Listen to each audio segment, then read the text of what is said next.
Hi friends and neighbors, guys and gals, everybody out in the internet world.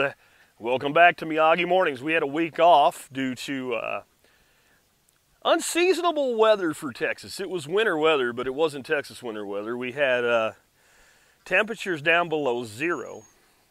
And I think one of the things people haven't realized yet as to why this was such a problem here in Texas, though it's probably not as big a problem as the TV told you it is, especially if you don't live here. Because if you'll notice, the media is really good about always hyping places that are not where you are. They do that with COVID all the time. Oh my God, Florida! Oh my. You go to Florida, it's like anywhere else except it's freer. So that's what they like to do. They like to hype places that are far enough away from you that you can't see them, and they show you only the worst. So just understand that's what's been going on. But over a week before this plunge, most of Texas, I would say 50% of it at least, and probably 75% of where people live, went to or below freezing and stayed below freezing for over a week before the main front came in of a 4 or 5 day event.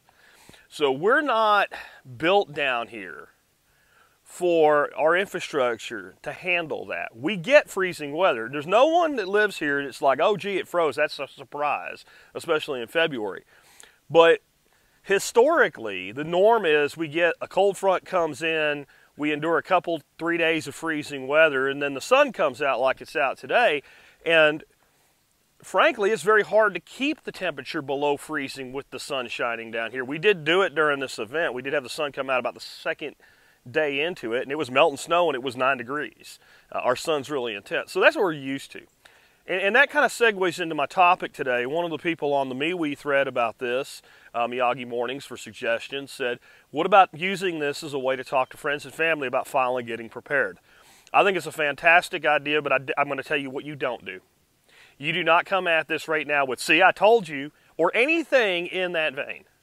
I think it would be more in line with, hey, look, given what just happened, and if it happened to them, you know, it sucks, but they're probably more receptive. Or if they saw it happen to other people. I'd like to talk to you about how you can make sure if this happens again, or I would say when it happens again, because it will, that you're a bit more prepared. And you can get through it without having major catastrophes, especially if they got, you know, they had some suffering, but it wasn't that bad. Like my son, who doesn't listen to his old man, doesn't have a generator.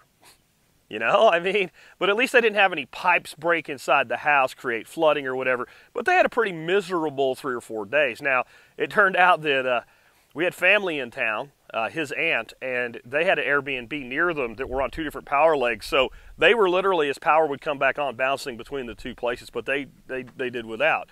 So here's what I came away with this on. There were certain things that, you know, obviously as preppers we had in place, but there were 3 big ones during this particular event that I think would behoove anybody to put in place for themselves in some way, shape, or form. The first was that we had water stored, a lot of it. And probably, looking back at it now, not enough. Now, the reason, you know, if you look behind me, the Miyagi's all thawed out now, the bigger Miyagi's all thawed out. I got other ponds. You guys have watched my channel know we got water in a bunch. We got a swimming pool with 27,000 gallons of water in it. And this goes back to, there's never been a time where even with a hard freeze, I hadn't been able to come out, take a shovel, smack, smack, smack, and then bucket water out of there for my animals. My animals use a lot of water. Most people don't have that, but if you do, you got to be prepared for it. So we were using water way faster than we would normally have done, and we had to be really careful with how much water we used. Because we couldn't, now if I really, really had to, I could have got the sledgehammer or the axe out and really went to town on it, and I could have got down, but we had 4 inches of ice. 4 inches of ice on the Miyagi's, 4 inches of ice on the swimming pool. It was pretty freaking intense. For any of y'all ask, we didn't have any damage to any of it. Nothing broke, no pipes cracked, nothing. We had a couple seppos where it pushed the dry fit pipe apart, you stuck them back together and turned them back on. No fish are dead that we can see anyway. Tons of fish have been able to identify as alive, so it worked out. So water. And I would say that the easiest way to get people to do this is if they drink soda, 2-liter bottles, or like the 1-gallon jugs of iced tea or something like that. Those are the best water storage containers you can get. If you don't use them, or if they don't use them, find a neighbor or somebody who does. It's not ever hard to find. And just say, save them for me and give them to me. Rinse them out really good with hot water. Maybe if you want to put a couple drops of bleach in them to sanitize them, fill them up, give them a good shake, let them dry out. You do not put bleach in them to store them. You don't need to do that, right? And fill them up with water. Because even when water came back on, all these people down here in one major distribution area, because of water main breaks, were on a boil water advisory, yet a lot of them didn't have electricity to boil the water with. So water, water, water. And I would say it is not overkill to figure out, like, take a 5-gallon bucket, stick it in your shower, and see how long it takes to fill up a gallon of it. And then start timing your showers for everybody in the house. And start figuring out how much water you actually use. Every time you use water for about a week, keep a diary and figure out how much water you're using. Most people will shock the shit out of themselves. You need to have at least half that much. You probably won't be showering with it every day, but you need to have at least half of as much as you use in a week in storage in some way, shape, or form. And understand, I got rain catch, I got ponds. Like, it could become unavailable, which it did for us. Number 2, cooking, boiling water, etc. We have a propane stove by design. I am a chef, I like to cook, and I don't ever want to cook on an electric stove unless you make me, and then I'm unhappy while I'm doing it. So that was built in already for us. I also, though, have a little bitty Camp Chef stove, propane heater, or propane tanks, a grill size tank and an adapter to it. Had we not had a propane stove, we could have took that sucker, threw it up on a tabletop, and cooked with it just fine. You can't cook with it inside. How? Oh my God, you people like that, right? Oh my God, you'll kill yourself if you use a Camp Chef stove inside. Okay, how's it different than my freaking range we use every day? Anyway, I digress. The tank leaking is the issue, so you're better off keeping the main tank outside, going through a window, because now you're really going to screech when I go next. Supplemental heat is the other thing I would talk to these people about, right? So there's actually 4 things. I think I said 3.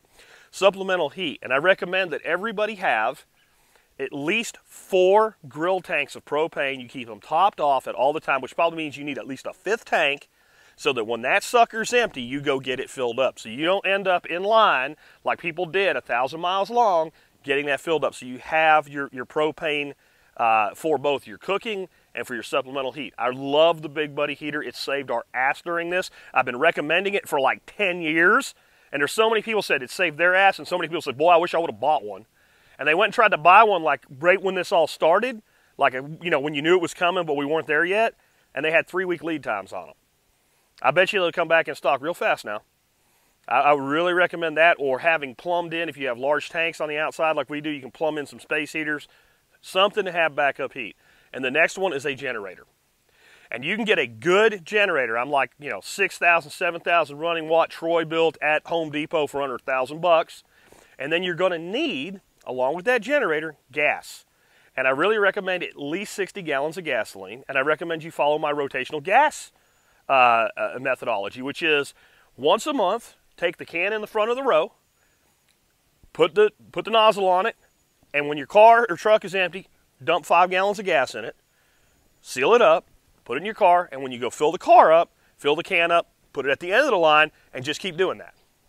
And if you'll notice, 5-gallon cans, 60 gallons, 12 cans. Every month you're rotating your gas. You don't need any stay bill. You don't need any of that. You always have fresh gas. And that will run a good-sized generator for quite a while, especially if you're not running it non-stop. And then some common sense. I don't know how many people had their power out, but were able to keep their house warm, and had the food go bad in the refrigerator and freezer while it was 0 degrees outside. What is wrong with you people? So the last part of this is also just thinking through these scenarios. Think through these scenarios clearly. What will I do if this happens? Because I want to talk about stress here in a second. But here was the answer to that. You take all the shit out of your freezer, put it in garbage bags so it doesn't get messed up, throw a twist in it, and throw it in the snow. It was below 0 outside. It would stay below freezing pretty much nonstop. The stuff in your refrigerator, take a cooler, put the shit that needs to be kept cold in the cooler, take a few handfuls of snow, whip it in there, close cooler down, put it out on the back porch. If it starts to freeze up, bring it in the house. Now that was easy. Now here's what we're going to get to the last part, stress. You need to game this shit out in advance, or you're not going to be able to realize you have assets sitting right in front of you. And you need to do things like, if you have a generator, I know they have a little, startup procedure on it. You need to write it down so that you'll understand exactly what the startup procedure is. Laminate it somehow, put it in a bag or something, big, easy to read writing, and attach it to your generator. And anything else, a stove that needs a startup sequence, a heater that needs, you need to have the information readily available. I don't care how many times you've done it. We learned this in the military. Stress degrades skill sets. Now in the military, my job used to be to work on my skill sets and to work on my soldiers' skill sets. So we did it. You're not going to do it to the level that the military does, and the military still uses fail-safes like this for certain things. Because when you're under stress, you cannot generally repeat things with the efficiency you can. So can you get your generator started in the dark at 3 o'clock in the morning when it's 1 degree outside with a flashlight tucked into your neck? Well, it might figure out I need a headlight. That might teach you that right away. We made a mistake. I'll give you my mistake. We had our generator in our shop, which is generally, even in cold weather, fairly warm. We keep a space heater in there to keep the pipes from freezing up in weather like this, but that's electric. And when the power went out, it was cold enough in there already that I couldn't get the generator started until the sun came up. And I knew what to do. I had a procedure. It was all there, but I still couldn't.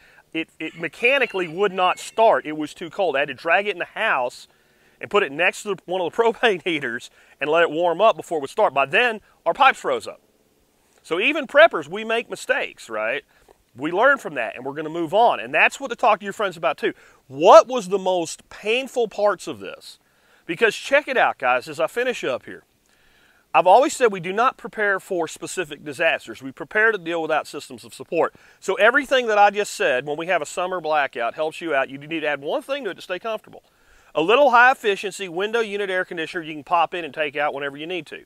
Or like us, we have a little, they're much more expensive. We have a little floor R2-D2 looking ones with a vent that goes to the window because they're easier to move around the house and not have to, shimmy up in a window. If you have that, you can at least take a couple doors or a couple rooms and close the doors and keep those rooms comfortable through a summer blackout. You can keep your systems running, etc. Water, again, power outages and water being contaminated go hand in hand. Power outages and water not coming to your house go hand in hand. A lot of places, people don't realize this. Your water, how do you think it gets there? Do you think a magical fairy farts in the end of it with a unicorn and then it pushes water out of your faucet? It runs on electric pumps, and sometimes when you're out, they're out too. We were able to get all of our systems up and running because we're on a well, so I can run the well, right? Most people can't do that. You're not going to be able to turn the water back on if it's off. So you need the water in reserve and in supply. And just think about that. And if you do it, you'll realize that everything I just gave you applies 4 seasons. It just really applies in the winter when we get an event like this. And just take your time, assess this, and kind of prop it up. But I can't overstate the importance not just of having things, but the right mindset. And anything that has more than one step to it that you're going to have to do under stress, you're going to want to have, again, mapped out, easy to understand how to do it. You should be able to hand it to someone that doesn't know how to do it, and they should be able to do it. If you do that, and they've never done it before, you need kind of an equipment dummy, somebody that's never touched that piece of equipment before. Here, I've written this down, see if you can start it. And the last thing, and I did this, and it still bit me in the ass because it got too cold. When you have shit coming in and you know it, you take that generator, you fire it up. You take that heater, you make sure everything's working, and anything that's not working, get it ready in advance to fix. And if you have pipes that you can fix, I can't overstate this enough, you should have a whole setup of stuff that you can put those pipes back together if they break. Because sometimes even when you do everything right, you get a broken pipe. We needed to fix a pipe. I had water blowing everywhere when we got power back on. It wasn't that hard to fix because I had the parts on hand. Skating down the road sideways while idiots drive trucks that think they can drive fast just because they have 4-wheel drive in the ice, to go to Lowe's to get a 75-cent part because I didn't have it, that, my friends, that would be a problem. With that, let's go ahead and wrap up for today.